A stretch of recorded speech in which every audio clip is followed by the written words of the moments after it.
Karen, guess what? What? We are live. Oh boy. Happy Friday. Happy Friday. It's so nice to have you here. Thank you. I'm so excited to be here. It's so good to be out in the world. And you know what? I honestly, when I asked you yesterday to join our live stream, which is, by the way, this is our first ever Utopia live stream. Congratulations. We did one last week just to kind of tease this one. But as we had you in studio yesterday, I just started thinking, there's no way Karen's going to say yes to this. You have so much other stuff going on. It's not like you have a virtual event tonight or No, anything. I'm not busy. No, not at all. So tell us about you. What is the story of Karen, and just share with us your background with Quest. Absolutely. I'm currently the director of development at Quest Academy, but I have a very long history. Quest Academy is a nonprofit independent school in the northwest suburbs of Chicago. We service 3-year-old preschool through 8th grade gifted students. I have 4 beautiful daughters who all went through Quest Academy, graduated and moved on and are out in the world.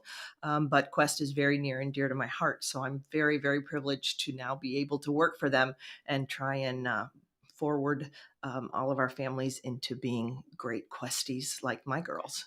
That's awesome. Mm-hmm. Well, so walk us through the journey. So literally 12 months ago to the week, the world stopped. Yes. You had your largest annual fundraising event coming up 48 hours after Chicago totally locked down. Yep. And you call us. What's going through your mind? I'm panicking at this point because our annual auction is one of our biggest fundraisers for our school, and it's part of our day-to-day operating budget. So it's vital that we figure out a way to still fundraise. How are we going to, not to mention we have an entire gala of items and people lined up and sitting in a room, and we need to get this out to our community. So I'm very fortunate that our auctioneer, Shannon Mays at Raising Paddles, introduced us to you, Joey, because the 3 of us then were able to talk this whole thing through. We pushed it off for a couple months to give us some time to put the whole thing together. But then, this whole idea of a hybrid event, combining it with a simulcast live auction, just grew and developed and proved to be so successful for us. And I just want to share too, if you're joining us right now via, live stream, you're tuning in. I see we've got quite a few people watching, which is super exciting. So Amanda Davey just sent in a chat and said, Karen Dickerson is a pro. The partnership on Karen on behalf of Quest Academy and Utopia has produced impressive and professional event content while maintaining a meaningful user experience. Thank you, Amanda. We appreciate you.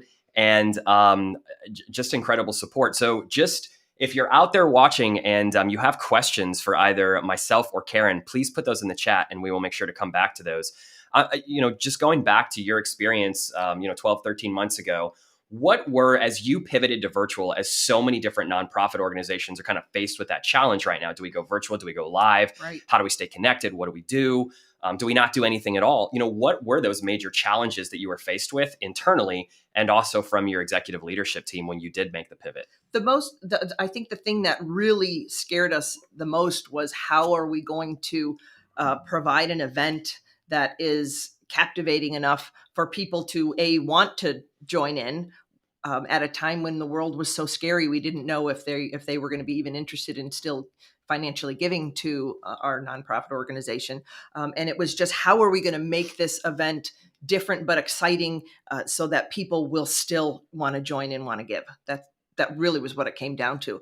And from the executive standpoint, I still had a dollar amount that I had, was needed to raise for our school. Sure. Set down by our board. This is what we need for our day-to-day budget, and that wasn't going to go away.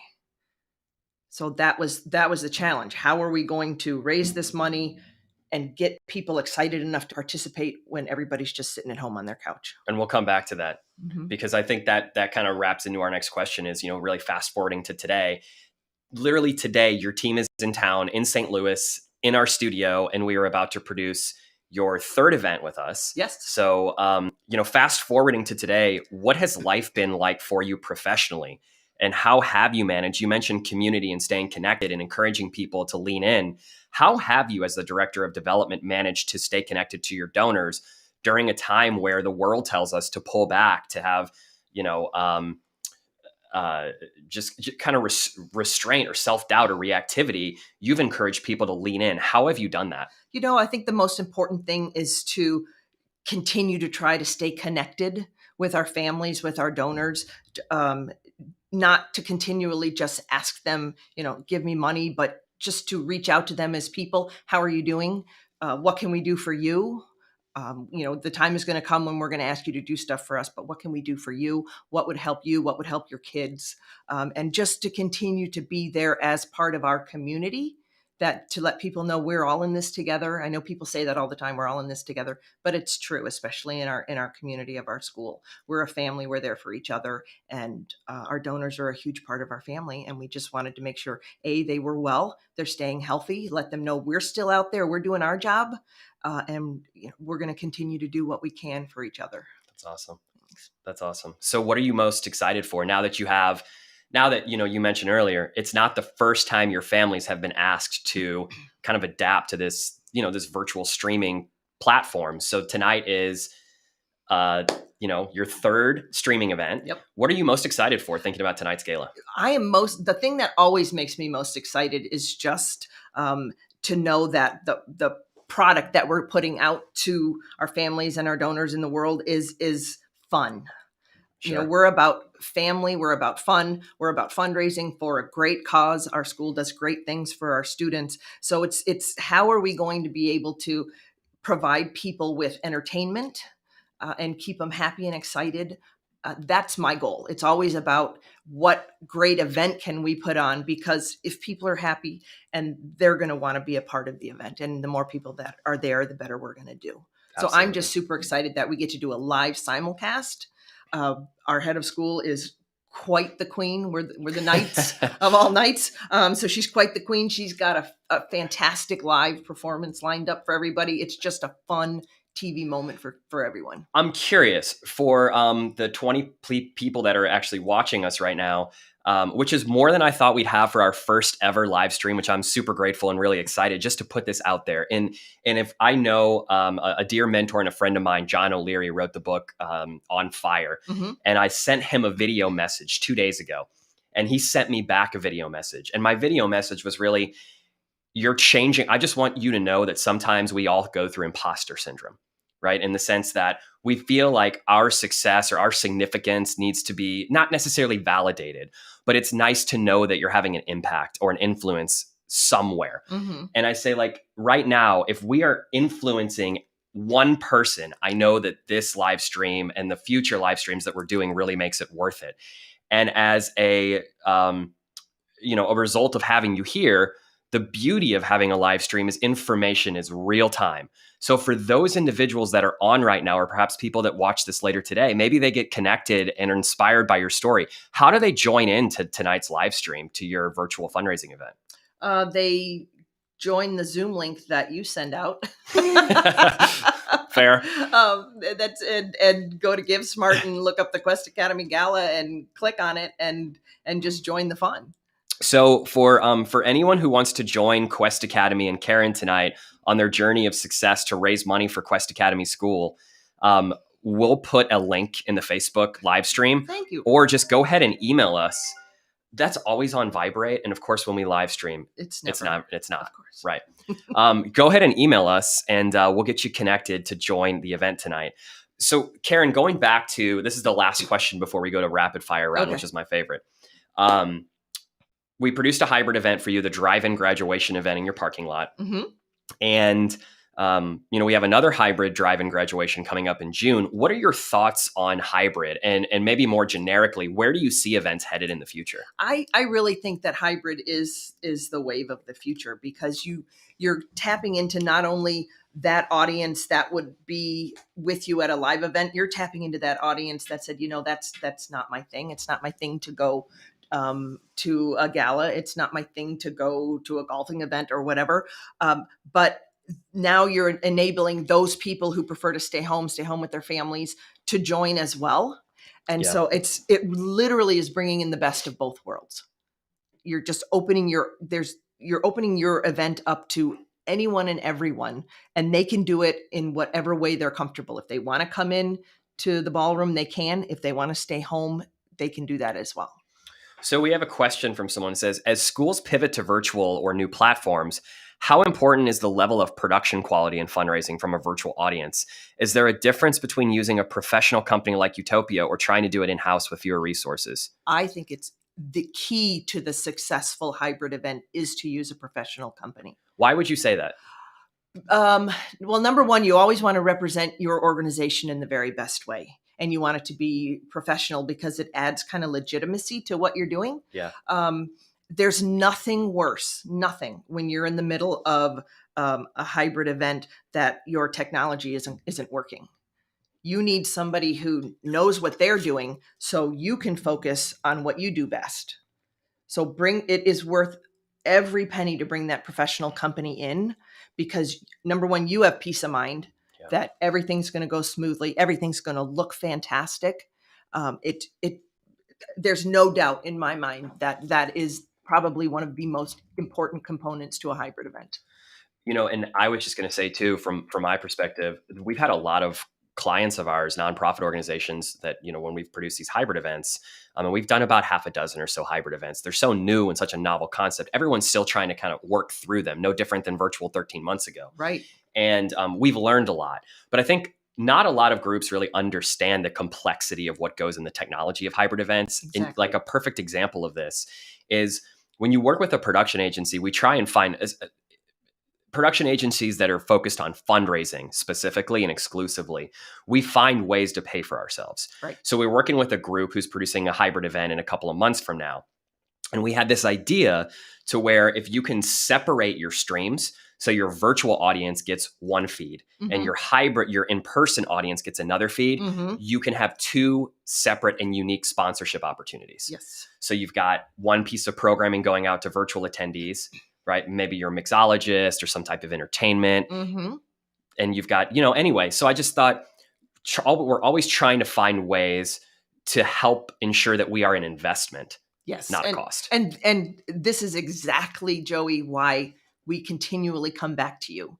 Your ideas are outside of the box. You bring in fresh things, to think that, you can live stream and have somebody, in the ballroom, but then what, we can send our little camera crew over to this watch party house and pull them into the live event. These are the ideas that are worth every penny that we spend with you.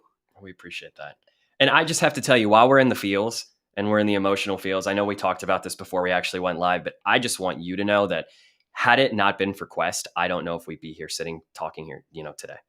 I really don't. I can say the same thing for us as well. If we had not been able to bring you in and continue to be as successful as we are, we don't know where we would be either. We have a mutual respect and admiration for each other. We do. Gosh, we love you guys. We love y'all so much. Right back at you, Joe. Just giving us the opportunity to produce your first virtual event, our first virtual event, one of the first in the country is, and look at where we've come together. So far, who would have thought a year ago, right? We thought we would be back to a live event this year. And we were still planning to bring you up and do all the fun, virtual from your home or come to the ballroom. And of course, we had to change once again. And knowing that you were already in place took all the pressure away right there. We knew we could do it. We love doing that. We want to delegate that off your plate so you can focus on what you do best, which is connection with your community. That's true. Thanks. So rapid fire. Okay. What is I'm not going to ask you this one because I think I already know the answer. I was going to ask you your favorite book or motivational quote, and you just said joy. Yeah. Joy is the thing that's been most present for you through the last 12 to 13 months, which is beautiful. What is your, I'm curious, who's your favorite production company? Utopia. No, I'm just kidding. Who's my only production company? What is one thing you wish you had knowledge on 10 years ago that you now know today and are an expert on? How to fundraise, how to make an ask. So, okay, give like a specific example. You mean like sitting across the table from a donor and being confident enough to ask them? It's believing in yourself that your mission is such a part of you that you can convey that to somebody enough to make them understand it and want to give it and join what's so important to me. Sure. I love it. What is one thing in your life that you are such an expert on today that you can talk about until you're blue in the face? Raising children. And you have four. I have four girls. Mm-hmm. Yes, I do. Amazing. Yep. Full-time mom. And I said this too before we went live. I would love to have a camera crew just follow you around. Good Lord, it would be chaotic. Your We would life, be in chaos. but you're so But fulfilled and you it do so is much. our life. I'm very blessed. I just am. It's crazy. We're laughing. We're crying. It's just, well, it's a lot of hormones. Sure. So if we were sharing a glass of champagne 12 months from today celebrating, hmm what are we clinking our glasses over? Two things. Yep. I'm going to say two. One is Utopia's success because there's nobody better. And the I second is appreciate going to that. be Quest Academy's success because there's nobody better. I couldn't agree more.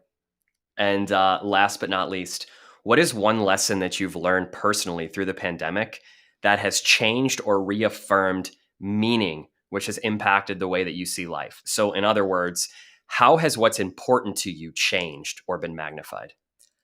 I think personally, it's how important your connections are with your friends and your family.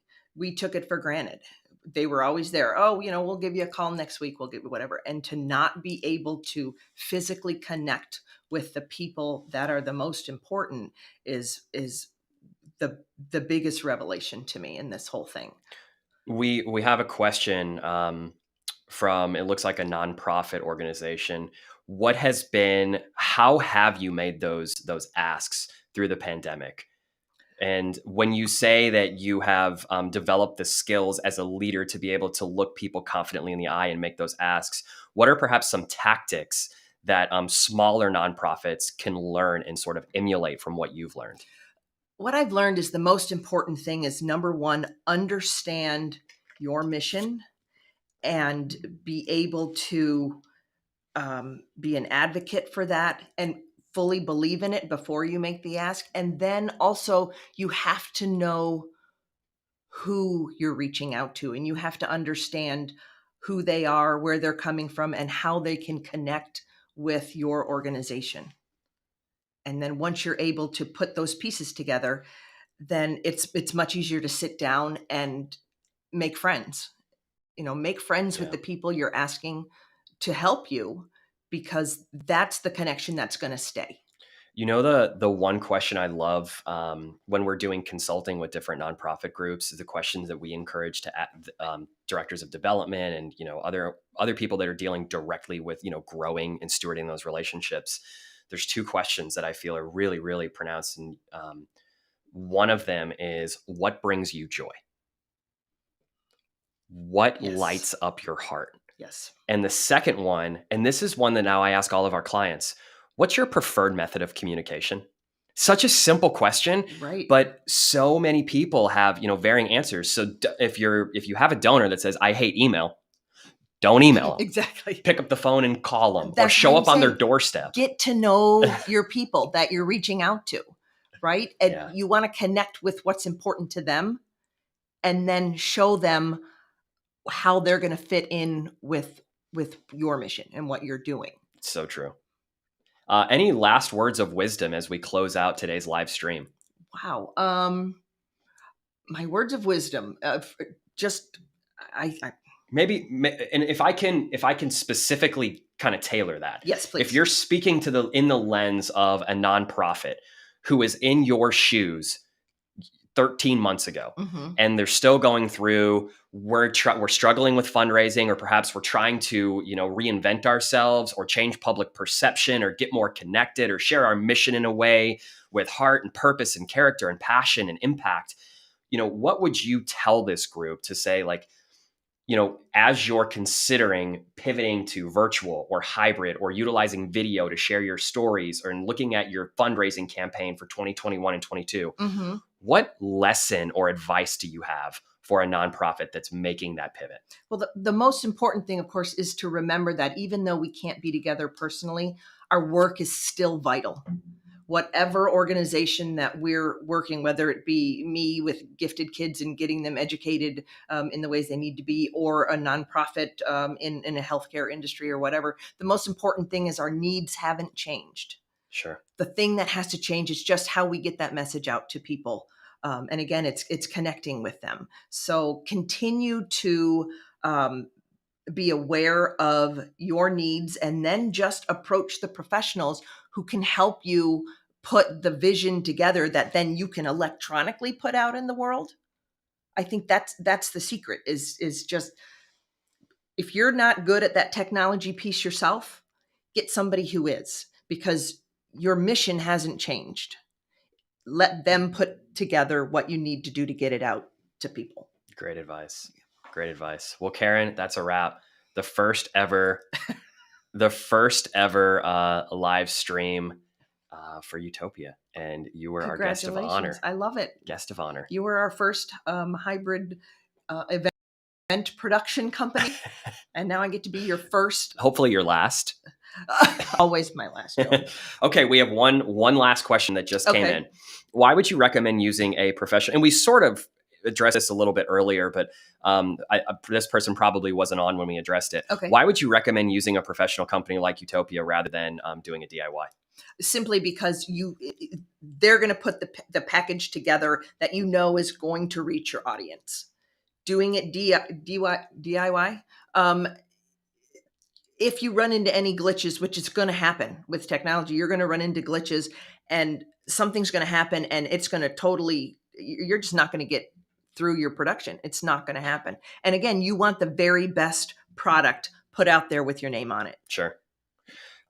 Can I share too, just one thing that I kind of want to leave everybody with is just a thought as we move to this hybrid world. And one thing that I think that we can all relate to, businesses are evolving to hybrid. Mm-hmm. Organizations are downsizing because the largest overhead that they have are resources and infrastructure and brick and mortar. Mm-hmm. And they're adapting and evolving to, create systems and processes to make business more efficient. That mm-hmm. goes for nonprofits, organizations, companies, or, corporations all over the planet right now. Right.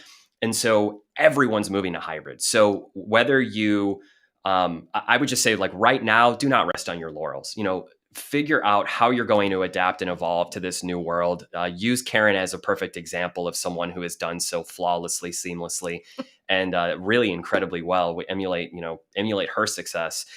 And one thing that I think my wife and I have realized through this pandemic too is our generation, the tail end of the millennials and the generations younger than us, Gen X, Gen Y, Gen Z, they don't want to go to a 4-hour fundraising gala on a Saturday night anymore. Exactly. We have now, the new normal is we want to stay home and enjoy our, wine and each other's company. And if we tune into a 1-hour live stream and give generously, that's great. But then we want to get back to enjoying each other. Right. Whether that means we go out to dinner on the town. Right. So that is the new, when there's that largest generational wealth shift is going mm-hmm. to happen in the next decade in history, where the baby boomers pass over hundreds of billions of dollars to our generation and the next generation. Mm-hmm.